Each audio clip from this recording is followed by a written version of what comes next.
Хүүхэдтэй нь худлаа хэлэх үед битгий худлаа яриад бай гэж хэлэх хэрэггүй. Ингэж хэлэх нь түүнд улмал худал хэлэх сэтлийг төрүүлдэг. Таны хүүхэд муу хүүхэд учраас худлаа ярьсан юм биш. Харин танаас айсандаа эсвэл таныг гонсоолохоос хайрлуулахаа болох уу гэсэн тэнэгхэн бодлосоо болж худал хэлдэг. Чи яагаад худлаа ярьсан юм гэж хэлхийн оронд яагаад аавдаа өмнөө хэлж болохгүй гэж бодсон юм бэ гэж асуух ялгаатай. Би дахиж хизээч чамд итгэхгүй гэж хэлхийн оронд хоёулаа бие биедээ итгэдэг байгаасай гэж хүсэж байна.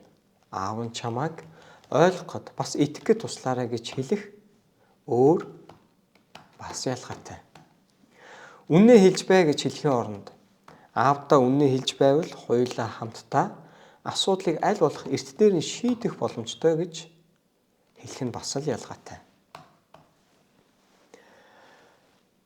Худлаа ярьснаасаа болоод өөрөөсөө ичих мэдрэмжийг түүнд өгөх нь түүнийг шийтгэж үннээ хэлдэг болгож байгаа юм биш. Харин ч бүр сайн нууцлах ёстойг хүүхдэд зааж буй хэрэг. Бидний зорилго хүүхдэд шийтгэхэд биш, харин бие биедээ итгэдэг эрүүл харилцаатай гэр бүлийг бий болгох юм.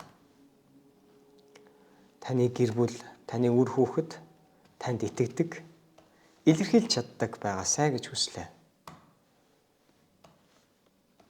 Амжилт, хайрыг хүсье.